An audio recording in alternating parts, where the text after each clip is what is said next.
ಆಕಾಶವಾಣಿ ಪ್ರದೇಶ ಸಮಾಚಾರ ಓದುತ್ತಿರುವವರು ಮಲ್ಹಾರ್. ಮುಖ್ಯಾಂಶಗಳು: ಮಹಿಳೆಯರು ವೈಜ್ಞಾನಿಕ ಜ್ಞಾನ ಬೆಳೆಸಿಕೊಂಡಾಗ ಸಮಾಜ ಅಭಿವೃದ್ಧಿಯಾಗುತ್ತದೆ. ಮುಖ್ಯಮಂತ್ರಿ ಸಿದ್ದರಾಮಯ್ಯ. ಏರೋಸ್ಪೇಸ್ ಮತ್ತು ರಕ್ಷಣಾ ಕ್ಷೇತ್ರದಲ್ಲಿ ಶೈಕ್ಷಣಿಕ ಒಪ್ಪಂದಗಳ ಅವಶ್ಯಕತೆ. ಭಾರತೀಯ ನೌಕಾಪಡೆ ನೌಕಾ ಶಸ್ತ್ರಾಸ್ತ್ರ ಮಹಾನಿರ್ದೇಶಕ. ಹಾಸನದಲ್ಲಿ 250 ಕೋಟಿ ರೂಪಾಯಿ ವೆಚ್ಚದ ವಿವಿಧ ಕಾಮಗಾರಿ ಪರಿಶೀಲಿಸಿದ ಸಚಿವ ಕೃಷ್ಣ ಬೈರೇಗೌಡ. ಬೆಳಗಾವಿ, ಕಿತ್ತೂರು, ಧಾರವಾಡ ರೈಲು ಕಾಮಗಾರಿ ವಿಳಂಬಕ್ಕೆ ರಾಜ್ಯ ಸರ್ಕಾರ ಕಾರಣ. ಸಂಸದ ಜಗದೀಶ್ ಶೆಟ್ಟರ್ ಆರೋಪ.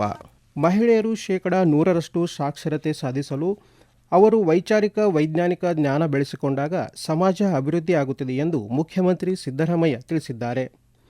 ಅವರು ಇಂದು ಮಹಿಳಾ ಮತ್ತು ಮಕ್ಕಳ ಅಭಿವೃದ್ಧಿ ವಿಶೇಷಚೇತನರ ಹಾಗೂ ಹಿರಿಯ ನಾಗರಿಕರ ಸಬಲೀಕರಣ ಇಲಾಖೆ ಇವರ ವತಿಯಿಂದ ಬೆಂಗಳೂರಿನ ಅರಮನೆ ಮೈದಾನದಲ್ಲಿ ಆಯೋಜಿಸಲಾಗಿದ್ದ ಕರ್ನಾಟಕದಲ್ಲಿ ಸಮಗ್ರ ಶಿಶು ಅಭಿವೃದ್ಧಿ ಯೋಜನೆಯ ಸುವರ್ಣ ಮಹೋತ್ಸವ ಹಾಗೂ ಮಕ್ಕಳ ದಿನಾಚರಣೆಯ ವಿಶ್ವ ಹಿರಿಯ ನಾಗರಿಕರ ದಿನಾಚರಣೆ ಹಾಗೂ ಪ್ರಶಸ್ತಿ ಪ್ರದಾನ ಸಮಾರಂಭ ಹಾಗೂ ಮಹಿಳಾ ಮತ್ತು ಮಕ್ಕಳ ಅಭಿವೃದ್ಧಿ ಇಲಾಖೆಯ ಮಹತ್ವಾಕಾಂಕ್ಷಿ ಯೋಜನೆಗಳನ್ನು ಲೋಕಾರ್ಪಣೆ ಕಾರ್ಯಕ್ರಮದಲ್ಲಿ ಭಾಗವಹಿಸಿ ಮಾತನಾಡಿದರು. ಶಿಶು ಮರಣ, ತಾಯಂದಿರ ಅಪೌಷ್ಟಿಕತೆ ಮತ್ತು ಮರಣದಂತಹ ಗಂಭೀರ ಸಮಸ್ಯೆಗಳನ್ನು ತಡೆಗಟ್ಟುವ ನಿಟ್ಟಿನಲ್ಲಿ ಇಂದಿರಾ ಗಾಂಧಿ ಶಿಶು ಅಭಿವೃದ್ಧಿ ಯೋಜನೆಯನ್ನು ಪ್ರಾರಂಭಿಸಿದ್ದರು. ಇಂದು ಕರ್ನಾಟಕದಲ್ಲಿ ಸುಮಾರು 70,000 ಅಂಗನವಾಡಿ ಕೇಂದ್ರಗಳ ಮೂಲಕ 40 ಲಕ್ಷಕ್ಕೂ ಹೆಚ್ಚು ಮಹಿಳೆಯರು ಮತ್ತು ಮಕ್ಕಳಿಗೆ ಸೇವೆಯನ್ನು ನೀಡಲಾಗುತ್ತಿದೆ ಎಂದು ಅವರು ಹೇಳಿದರು. ಇವತ್ತು ಕರ್ನಾಟಕದಲ್ಲಿ 69,922 ಅಂಗನವಾಡಿ ಕೇಂದ್ರಗಳಿದ್ದಾವೆ.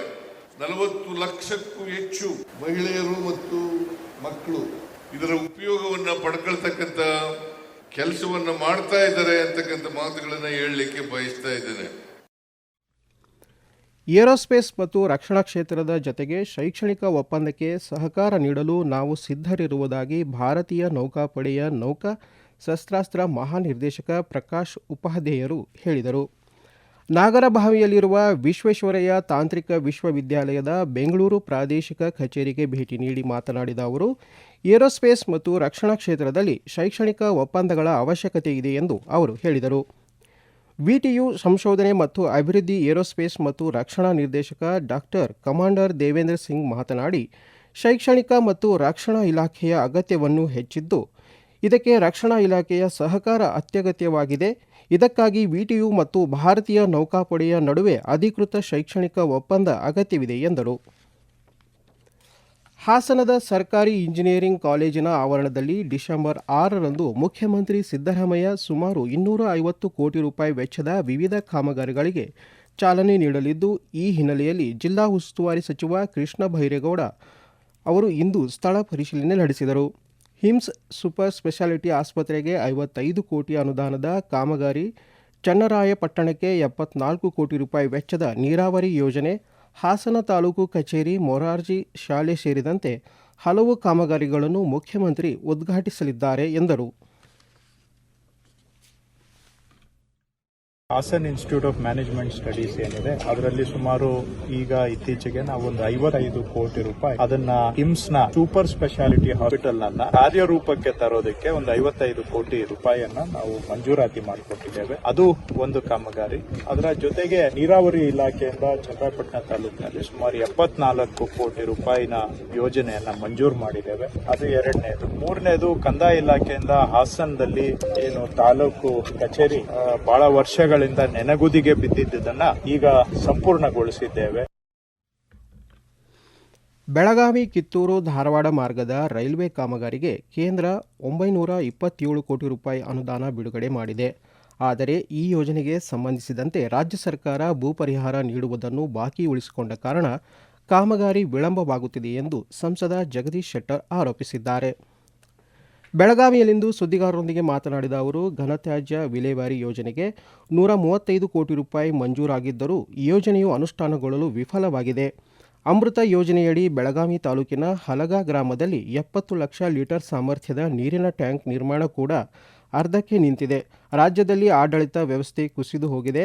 ಅಭಿವೃದ್ಧಿ ಕೆಲಸಗಳು ಸ್ಥಗಿತಗೊಂಡಿವೆ. ಭ್ರಷ್ಟಾಚಾರ ಮಿತಿ ಮೀರಿದೆ ಎಂದು ಅವರು ಆರೋಪಿಸಿದ್ದಾರೆ.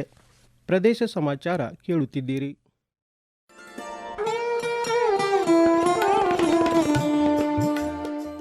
ಆಕಾಶವಾಣಿ ಸುದ್ದಿ ವಿಭಾಗದಿಂದ ಪ್ರದೇಶ ಸಮಾಚಾರವನ್ನು ಪ್ರತಿದಿನ ಬೆಳಿಗ್ಗೆ 7:05, ಮಧ್ಯಾಹ್ನ 12 ಮತ್ತು 2:30 ಹಾಗೂ ಸಂಜೆ 6:40ಕ್ಕೆ. ರಾಷ್ಟ್ರೀಯ ವಾರ್ತೆಗಳನ್ನು ಬೆಳಿಗ್ಗೆ 7:35, ಮಧ್ಯಾಹ್ನ 1:10 ಹಾಗೂ ಸಂಜೆ 7:35ಕ್ಕೆ ಪ್ರಸಾರ ಮಾಡಲಾಗುತ್ತದೆ. ಈ ಎಲ್ಲಾ ವಾರ್ತೆಗಳನ್ನು ನಮ್ಮ ಯೂಟ್ಯೂಬ್ ಖಾತೆ ಆಕಾಶವಾಣಿ ನ್ಯೂಸ್ ಕನ್ನಡ, ಫೇಸ್ಬುಕ್ ಖಾತೆ ಆಕಾಶವಾಣಿ ವಾರ್ತೆ ಕನ್ನಡ ಇದರಲ್ಲಿ ಆಲಿಸಬಹುದು. ನಿಖರ ಮತ್ತು ವಿಶ್ವಾಸಾರ್ಹ ಸುದ್ದಿಗಳಿಗಾಗಿ ಕೇಳಿ ಆಕಾಶವಾಣಿ ವಾರ್ತೆ.